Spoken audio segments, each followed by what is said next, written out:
lequel est le Hokage le plus puissant? Salut à tous, c'est Oshi et comme vous l'avez lu dans le titre, aujourd'hui je vais classer les Hokage du plus faible au plus puissant en vous expliquant bien évidemment tous mes choix de A à Z. Tout d'abord, le Hokage le plus faible selon moi est Sarutobi. Bien qu'à première vue, ça sent un petit vieux calme qui paye pas de mine, c'est pourtant l'un des plus grands ninjas que le monde ait jamais connu.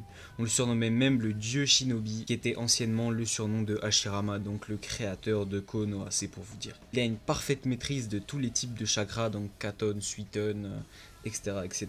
Il a créé aussi de nombreuses techniques et peut les reconnaître en seulement quelques mouvements de doigts de l'adversaire. Une de ses plus grosses qualités est qu'il peut invoquer Enma, le roi de tous les singes, et bien évidemment sa plus grosse qualité c'est qu'il peut invoquer le dieu de la mort. Et sa technique des clones ira telle qu'il peut bait le dieu de la mort en envoyant des clones pour sacrifier à la place d'humains et pouvoir donc tuer ses adversaires avec des clones.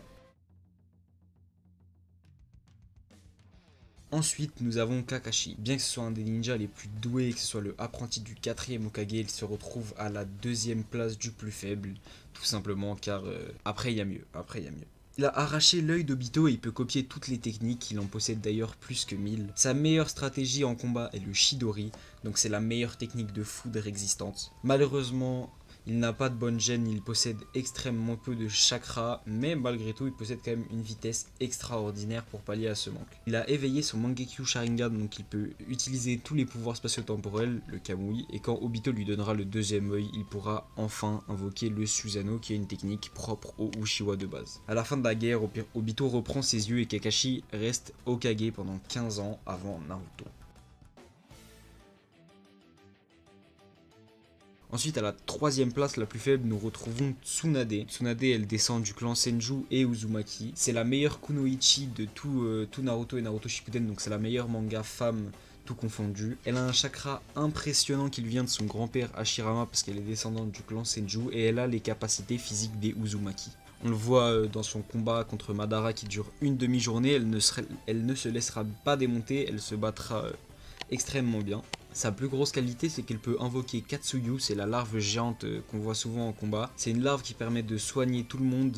Elle a d'ailleurs soigné la colonne vertébrale de Guy et plus de 100 ninjas dans la dernière grande guerre. Sans parler de ses capacités de soin, elle maîtrise 4 formes de chakra et en plus de ça elle a une énorme force physique qui est une des plus grosses du manga. Elle peut briser de la roche rien qu'avec ses doigts et elle a même brisé l'armure des Susanoo. Oui, on parle de l'armure des Uchiwa. Son sceau sur son front, c'est une technique ancestrale qui lui permet de stocker un peu de chakra chaque jour qu'elle pourra relâcher quand elle veut pour multiplier sa puissance par 100. Même si au début je doutais sur sa puissance, elle a quand même révolutionné le monde de la médecine dans Naruto et c'est la meilleure kunoichi du monde des shinobi, donc elle a bien mérité sa 3ème place.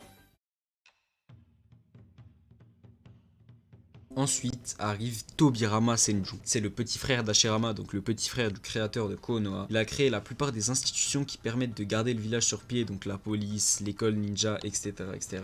Et tous les villages sont venus copier ces institutions. Donc, tous les villages, le village du sable, etc., ils sont venus copier, ils ont fait la même chose chez eux. Konoha a inspiré les autres villages grâce à Tobirama. Son objectif principal, donc son objectif qu'il avait en tête tout le temps, c'était la prospérité et la stabilité de Konoha, donc que les habitants puissent vivre en paix au village. Et malgré le fait qu'il ait toujours été en rivalité avec les Uchiwa, il leur a quand même confié la police militaire. Malheureusement, ce n'était qu'un prétexte pour les éloigner du pouvoir politique. Malgré tout, il a quand même tout fait pour rendre honneur à son frère, malgré qu'il n'ait jamais réussi à égaler sa puissance, malgré ses très grosses réserves de chakra. Il a des très bonnes barrières, il maîtrise parfaitement les sauts, etc.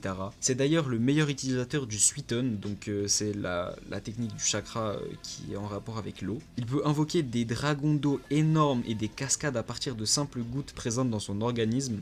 Beaucoup de fans le considèrent d'ailleurs comme le maître du Suiton et il a été pendant longtemps considéré le ninja le plus rapide si on ne compte évidemment pas la téléportation instantanée de Minato. Il a inventé de nombreux jutsu, il a créé l'Edo Tensei qui permet de ramener les morts à la vie pour combattre, mais aussi le multiclonage que Naruto va complètement s'approprier et en faire sa spécialité. Et finalement il se sacrifiera pour son équipe de jeunes ninjas qui comportait le jeune Hiruzen Sarutobi qui le succédera par la suite.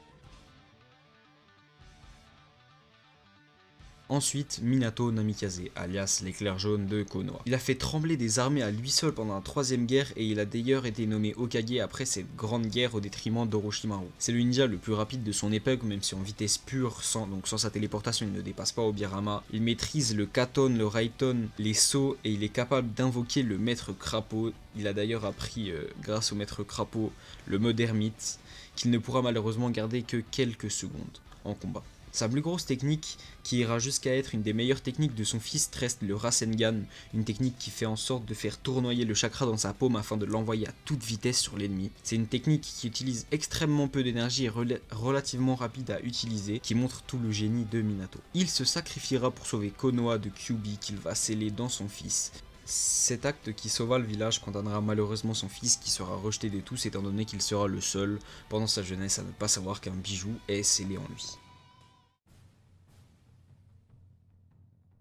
Ensuite, on arrive au top 2, donc Hashirama Senju. Donc Hashirama Senju, on le surnommait principalement le dieu des shinobi, c'est le créateur de Konoha. Il a toujours été bon à l'école quand il était jeune, etc. Il était très impulsif, malgré qu'il savait garder son calme dans les situations les plus importantes. C'est d'ailleurs lui qui a créé les villages ninja pour dissiper les tensions qu'il y avait entre clans avant les villages, donc tous y vivaient au même endroit, mais il y avait trop de problèmes entre tous les différents clans de tout. Il a d'ailleurs créé de nombreux titans en bois, clones de bois monstrueux qui ont rivalisé avec le Susanoo de Madara. Oui, c'est quand même censé être une des créations les plus puissantes du monde ninja. Rien que ça. Il maîtrisait aussi le taijutsu à très haut niveau. À un tel niveau qu'en tête-tête contre Madara qui maîtrisait parfaitement cet art, il a réussi à le tenir en combat pendant très longtemps. C'est aussi lui qui, après son combat contre Madara et Kyuubi en même temps, a scellé tous les autres bijoux du monde shinobi pour les donner aux villages adjacents qui craignaient un déséquilibre de pouvoir suite au fait que Kyuubi ait été scellé à Konoha par Hashirama dans sa femme.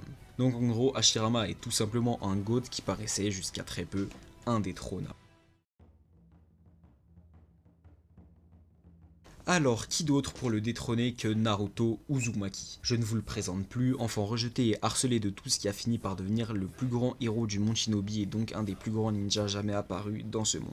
Et je n'exagère pas, tout simplement il possède la plus grande réserve de chakra de l'univers du monde des shinobi, dû au fait que Kyuubi soit scellé en lui et qu'il soit entre de gros guillemets devenu pote. Oui, on les a souvent vus discuter tout au long de l'animé et le pire c'est que je blague même pas. En plus de ses réserves de chakra titanesques, il est de la famille Uzumaki et donc son sang lui confère une énorme endurance et une régénération de son corps qui est très rapide. En plus de ça, Kyuubi va améliorer ses talents avec ses propres ressources. Le multiclonage de Naruto est le plus parfait jamais existé, toute génération confondue, avec plus de 1000 clones créés simultanément. Il maîtrise aussi à la perfection le Rasengan, technique créée par son père Minato, au point d'en créer une variante encore puissante, le Rasen Shuriken. Il a aussi une telle maîtrise du mode ermite qu'il a appris de Jiraiya, qu'il peut le laisser activer en permanence. Il maîtrise aussi parfaitement son mode bijou qui permettra le dénouement de la dernière grande guerre. Voilà toute une liste de talents qui font que Naruto est un des meilleurs ninjas jamais existés et évidemment le meilleur des Kage et il nous l'a bien prouvé le petit. Tout au long de l'anime en affrontant de nombreux membres de l'Akatsuki, plusieurs Kage, Sasuke et tant d'autres. Bon,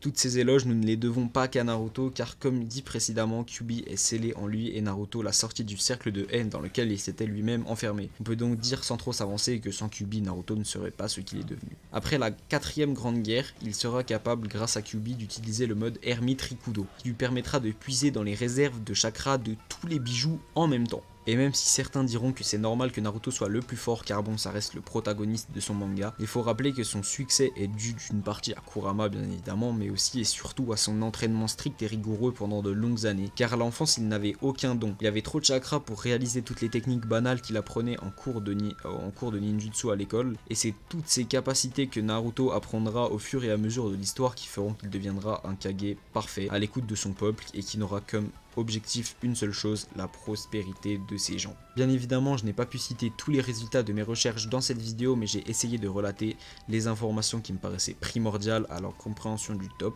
Rappelons aussi que la qualité d'un Kage n'est pas seulement la puissance, mais surtout la capacité à gouverner son peuple. Sur ce, c'est la fin de la vidéo, j'ai passé énormément de temps à faire les recherches pour cette vidéo, alors n'hésitez pas à vous abonner, liker et à commenter pour le référencement. Sur ce, soyez aussi au courant que j'ai un Discord qui sera en description de la vidéo et qui vous permettra d'être au courant de toutes mes sorties de vidéos. Sur ce, salut à tous, c'était Oshi et on se retrouve dans un mois pour la prochaine vidéo.